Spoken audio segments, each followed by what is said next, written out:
Other Record Labels is supported by Lander. As you may know, here at Other Record Labels, we've always been on the lookout for a reputable digital distributor that we can confidently recommend to our community, something I get asked about on a weekly basis. And we're proud to say that we finally found it with Lander Digital Distribution. Not only are they an incredible company with so many features included in your membership, but they're also a Spotify preferred distributor. Lander makes getting your music on Spotify, Apple Music, Amazon, TikTok, and tons of other platforms incredibly easy. Plus, they offer fair pricing, no hidden fees, and artist-friendly terms, which is exactly what independent artists and labels like us need. And I'm personally quite fond of the mastering services and the free plugins and some of the samples that you get as well. I'm really incredibly grateful to Lander for making these weekly episodes possible. If you're looking for a trusted distributor to help get your music heard, check out Lander using our special link in the episode description, or just head to otherrecordlabels.com/Lander. That's spelled Landr. Hello and welcome to a new episode of Other Record Labels. I'm your host, Scott Orr, as we talk about the art and culture of running a record label, and we try to look at it from every single angle possible and listen to what people are talking about and you know, kind of touch base with the music industry. We redefine the music industry in our own way, but we also stay connected to it and trying to evolve and change with whatever's happening. And that's what today's episode is about. We want to look at how AI could potentially change the music industry for good or for bad or for both, or maybe just doesn't change it at all. That would be okay as well. First off, let me say this. I hesitated immensely to record today's episode. For one, I do think this needs to be talked about. AI is really infiltrating the music space, so I think it's wrong of me to try to ignore it. And perhaps a lot of you out there are the same as me, just hoping this won't disrupt what we're doing. Maybe you're optimistic, as I am. Some say optimistic, others say ignorant. But at the same time, I don't want to step in it here. This is an ever-changing tech, rapidly changing. What was goofy last year is scary today. Also, I try to make this show as evergreen as possible, trying to rely on timeless truths and just practical strategies and principles that apply no matter what's happening in the tech space or in the music industry in general. I'm also incredibly scared of saying something that doesn't age well, like dismissing tech that ends up clipped and used and to embarrass me in like 20 years from now or 2 weeks from now, more like it. So I'm going to just try to make some observations. I'm really going to try to avoid making any predictions or claims at all here. I just want to just kind of open a little dialogue about this topic, because I think we've kind of ignored it long enough. And I do think it's important. It's on the minds of our guests who've been on the show. It's talked about in Blue Sky and Threads. People are chatting about it and curious about it and afraid of it. People have emailed me. People have booked some clarity calls to talk about how they could leverage it. This isn't the first time, though, I've hesitated talking about a trending topic in tech. If you recall, a few years ago, just around COVID, the topic of Web3 and particularly NFTs was being talked about everywhere, especially in the art space. I was getting tons of emails from publicists wanting their guests to come on the podcast to talk about Web3 or NFT. I wasn't opposed to it. I was doing a lot of research. I started to listen to podcasts about it, music NFTs, and about how NFTs could help musicians and labels. I picked up a book on the topic and read it super fast so I could try to get up to speed. I found it, I didn't dismiss it at first. I was dismissive, but I wasn't allowing myself to completely dismiss it. I wanted to just sniff around and figure out what was going on. I found it very challenging to wrap my head around from a tech standpoint. And out of the gate, it was plagued by people dismissing it as a scam. It was a very hot subject, something I didn't want to touch for that reason. And now, 5 years out, they might have been right. Or maybe it'll be like the QR code and it'll find a place in the music space somewhere down the road. At the time, what had kept me kind of interested in NFTs was the idea of selling a one-off digital product, which of course is nearly impossible. But what if your favorite artist sold all of their demos just to you for $1,000, like all the WAV files just to you? Would you leak it, or would you hold on to it like it's a valuable piece of art? There was something interesting in there for me, but I wasn't crazy about what people were suggesting we use it for. My point is, in bringing up NFTs, is when everyone was talking about Web3 and NFT, I was tempted to do a show on it, but I thought, let's just give it a year. And if it's still here, then I'll find someone to come on the show and talk about it. And that never happened. As much as ignorance can be a blissful existence, I think I'd like to chat about AI today. What I hate about AI, what I like about AI, and what I see as a possible escape hatch for us humans when it comes to AI in the music space. Here's what I hate about AI right now. This could change. I could eat my words. I'm very terrified of sounding old and grumpy and out of touch or being hypocritical. Number one, I hate how companies are integrating AI relentlessly and unnecessarily into their branding and into their products and services, essentially when nobody asked. It's like shoehorning the concept into everything, everywhere. It's just really a buzzword like artisan or gourmet. It makes the companies look relevant and modern, I suppose. Not just in the music space, we're seeing this, but everywhere. Every company pretty much. And companies doing it in a big way when they're not even ready or field tested, like Apple Intelligence. And speaking of Apple, I just heard that Logic Pro incorporated ChatGPT into their DAW, like just in the notes section to help you come up with chord sequence ideas. I saw a demo, or synonyms for lyrics or something. It seems goofy. Anyway, the name recognition, I think, is what they're going for of ChatGPT or AI in general, is what people are hoping to accomplish, what companies are hoping to accomplish, creating a solution before there's a problem. The other thing I don't love about AI right now, I'm also very turned off right now by apps that let you create everything from a prompt, where every part of the music is created by AI. Suno, for example, it's incredible. I made a silly song for my kids as an example. They thought it was hilarious. You basically describe the genre, the tempo, provide it lyrics, or tell it what the song is about in the style of how it builds, how long it should be, and then bam, a completed song comes out with a vocalist, as you described. It's weird. Also, Waves just introduced a plugin where you can tell it to create like an 808 beat with a warbled cassette tape feel, 8 bars, 69 BPM. Or you can say create a cinematic synth pad in the key of E flat minor that sounds super spacey. And then these things are incorporated into your mix, royalty free.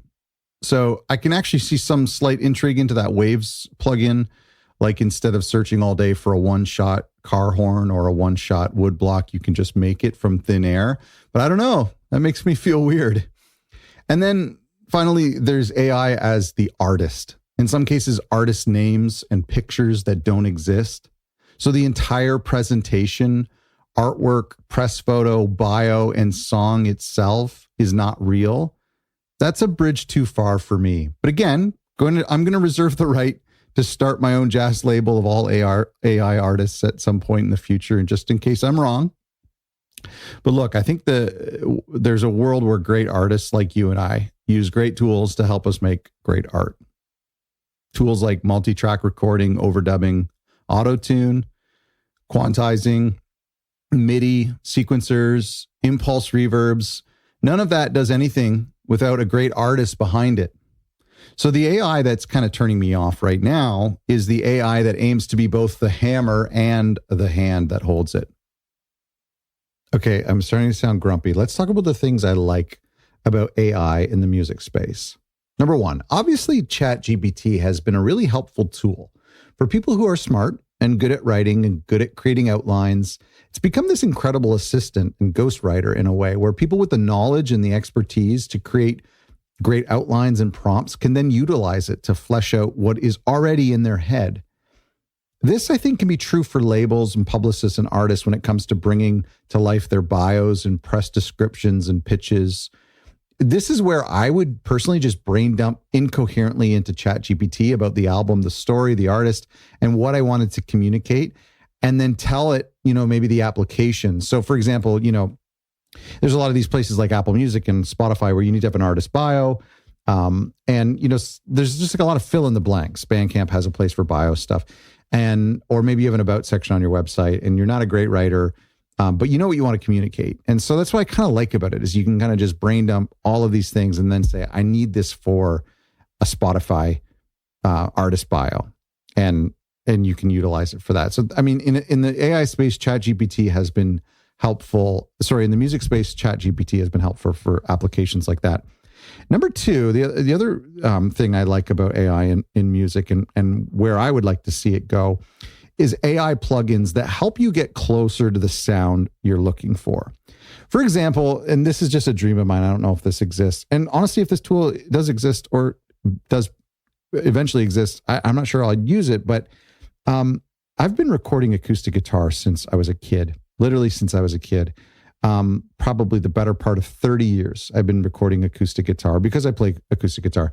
And I feel like only occasionally have I got a great acoustic guitar sound. I've got millions of mics and millions of preamps, and I always try. I always feel like nothing sounds the way an acoustic guitar sounds when you're sitting above it. Like when you're holding in your lap on your bed or in your living room, and the sound travels up from the sound hole, up to your shoulders, over to your ears. I just feel like I can never capture that on when recording. I've come close, but just never feels right. And I always feel like maybe, if AI were to get involved with plugins, like take my acoustic sound and just shape it to where it sounds like I want acoustic to sound. You know what I mean? Like maybe I should just get better with preamps and compressors and EQ. But I've been noticing this, like on the podcast, we use Adobe Enhance, Podcast Enhance. So when a guest is recording on their laptop at home and it's a echoey room and there's garbage trucks in the background, you can take that audio from the interview and put it to Adobe, and it cleans it up, and it basically it adds frequencies that weren't even there in the first place. So it hears the voice and says, you know what, this is what I imagine this voice sounds like if we were close to them in person using a proper microphone. And so it takes these like really inferior recordings of our guests on the podcast. We've been doing this now for about a year, and it beefs up the sound and makes it a much more enjoyable experience, almost as if I had sent them a professional microphone and a recording device for them to record their side of the conversation. So all the Skype and Zoom recordings that we've had over the years, now we can do them a lot better. So I kind of feel like that could possibly exist in the studio, where here's the, you know what I mean? It's not like I've ever had an AI guest on the show. It's just taking what our guests are saying. If it's a crappy laptop recording, it's just making it sound nicer for our ears. So maybe that can happen too when it comes to, this is my snare, I kind of want it just a little beefier. Yeah, I could pump the low end, and sometimes that works. But when you pump the low end, then it reacts the compressor a little bit and blah, blah, blah. I don't know. I kind of think there might be a space where it can help us polish our sounds a little bit. Now that I'm saying it, I'm like, nah, maybe not. Maybe tape effects. Maybe AI AI plugins that scans wave files for inconsistencies or errors. They do that with test pressings now. They have AI machinery that can look at the audio of your test pressing and actually see an error before you hear it, which is kind of nice. So maybe there's ways that AI can help with mastering and help with just checking our files in case we miss something. Like there's a peak here, you should, or analyzing the compression that we've done. I don't know. That could be something helpful. The third way I'd like to see AI be used in the music space is for curation. We've been allowing other people or algorithms curate music for us for decades, from DJs to radio programmers, your boyfriend's mixtape, CD compilations, and then user-generated playlists and Spotify algorithmic playlists. Here's where I'd be interested to let AI run amok. My iTunes library, remember that thing? It's every album I've ever sought to own or collect in one way or another. And it scrolls back in time by year when you just scroll down. It goes like back over a decade to when I first started ripping my CDs. Essentially thousands and thousands of albums and singles and EPs that I've loved over the years. Could AI look at that list and then tell me 5 albums in each subgenre that could say with that the AI could say with certainty, absolute certainty, that I would love? It stresses me out that my favorite album of all time is out there somewhere and I've never heard it. And maybe I never will hear it. I actually think about this when I go into a record store sometimes. Like, somewhere in this store is an album for $5 that I would really love. But how can I find it? How can I dig for it? How can I sample all of them? I just couldn't physically do that. especially with my baby left unattended in the car in a sketchy part of town. Just kidding. I've never done that. Well, maybe to run in and grab a pre-order, but you'll never know. It could be cool though, if you were to say like, and I don't mean like that kind of like, if you like Taylor Swift, then you'll like Sabrina Carpenter. I mean like review all 50 jazz albums in my collection and then find me 2 jazz records that fit these profiles on a really deep level. I mean, imagine if AI could identify what it is that I like about the albums in my collection, even if I can't put my finger on that. Like, what if it could ascertain what year I was born, or if I could tell it what year I was born, and then based on my collection, it would know what albums were perhaps tied to nostalgic more than genre. If I have like a Blink 182 album in my collection, but no other punk records, like, does it mean I like pop punk? Or maybe it just means like I miss being in high school because it knows I would have been in high school in that. You know what I mean? Wouldn't that be kind of cool? Okay, so those are the 3 things I like about AI. I'm kind of curious, like where will it do something that like we think that's cool, we welcome it, and it helps us, or we appreciate that service. Let's talk about some predictions. I know I said I wouldn't make a prediction because I don't want to say anything that somebody will like clip from this episode and be like, look at this dummy, look what he said, it would never happen. That will make me look like naive and stupid a few years from now. But I'm going to do it anyway. Here's 3 things that I think may protect us from AI in the music business. These are kind of like what I think might be our own little off-ramps. Number 1, I might be wrong here, but heartless music hasn't really prevailed in the past 10 years, meaning generic beats and virtual instruments that everybody has, this generic melody, samples that everybody uses. These have been great in a certain way. It's democratized music making. I think that's awesome. It's made some of the most popular artists that we have today. It's made music making more accessible. I love that. But this has been things that GarageBand has offered us for years, and it's really made anyone a musician. Very cool, more power to them. But really, it's helped also continue to elevate a flute solo or an Abbey Road recorded string quartet or a killer vocal recorded with a great mic and a great preamp. So far, I've noticed that like music that was easy to make hasn't necessarily replaced music that's harder to make. Now I say it sounds really pretentious. Number 2 is I do think there will be collateral damage with AI and music. I think the impact of AI in the creative space, where I think we as humans may let go of, we may lose this battle to win the war. I think there will be parts of the music creation space that will be lost to AI. I think it's similar to what will happen with video creation as well. I think where the music doesn't matter, or it's an afterthought, like sound beds on generic YouTube ads or transition tracks on kids shows on Netflix, like menu music on apps or platforms. And no disrespect to the people who make this music or these sounds. I've drank from this well myself, and I know it's not easy to do. And I know some of you rely on this revenue, but I think this is where we will probably elect to be ignorant to what we're hearing. I may be wrong. Same with video. If it's a generic ad for a geriatric medication or a PSA for school bus safety or an instructional video on how to build a barbecue, if those are created by AI, I could see a lot of us just not caring, or at least conceding this to save the other parts of creativity. Here's my final thought on AI and what I think might be our off-ramp in the creative space, and why I'm maybe interested, excited, optimistic about where things are going to go. Humans are irrational. Humans are going to rebel irrationally. Human intelligence might just be the new artificial intelligence.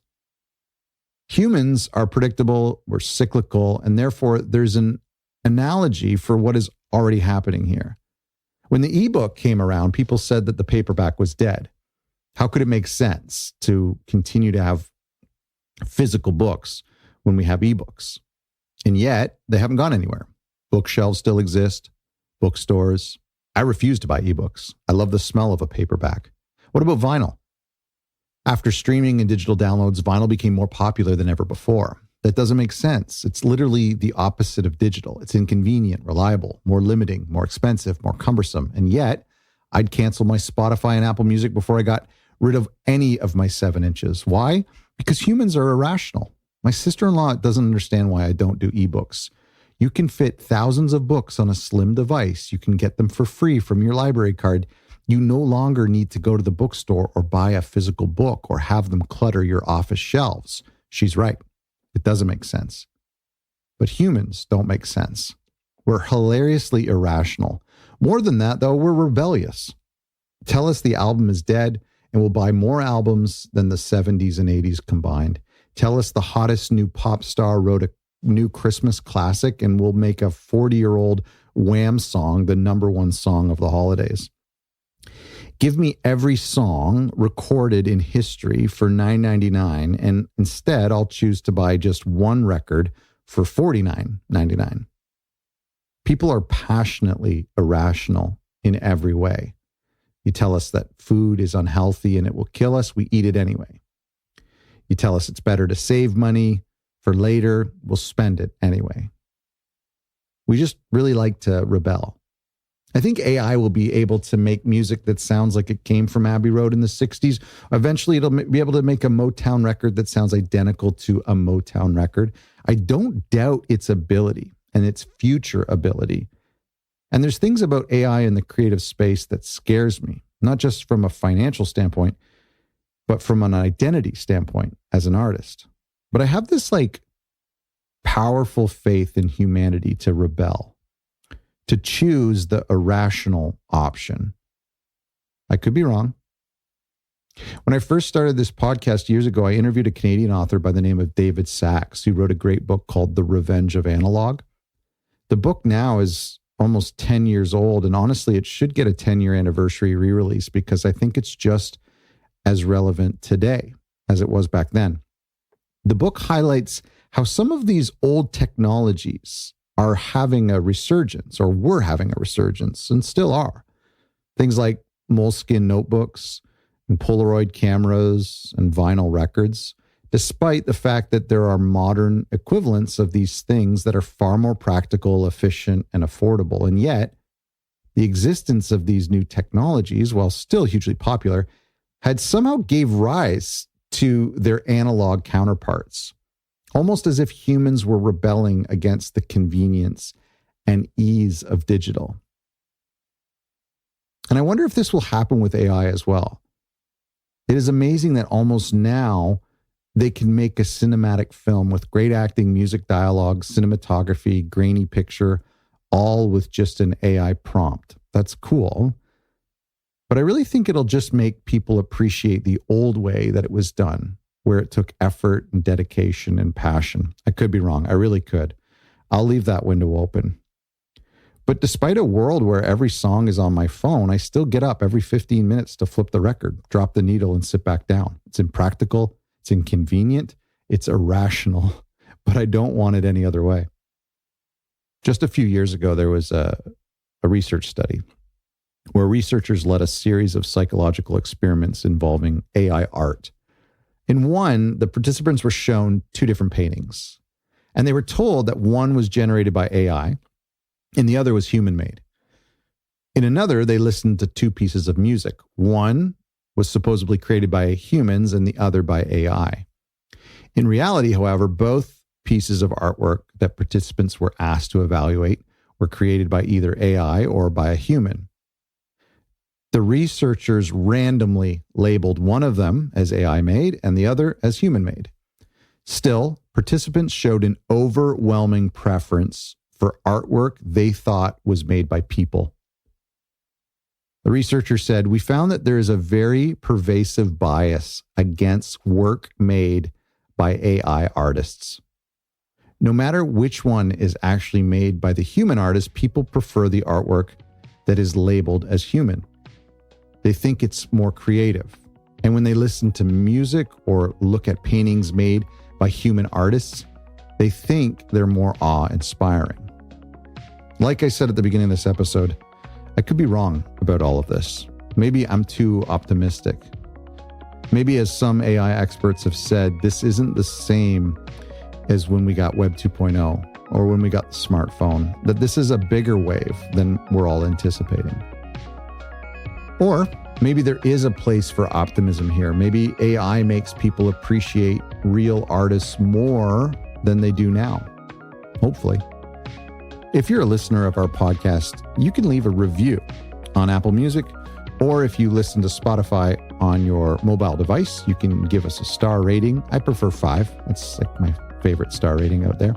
If you have any thoughts on how AI might change music, then please let me know. I'm curious to hear. You can email me at podcast@otherrecordlabels.com. Thanks again to our sponsor, Lander. They are the official digital distributor of Other Record Labels. And if you're a record label looking to switch to a more reliable and friendly and experienced digital distributor, check out Lander by going to otherrecordlabels.com/Lander. Thanks for listening.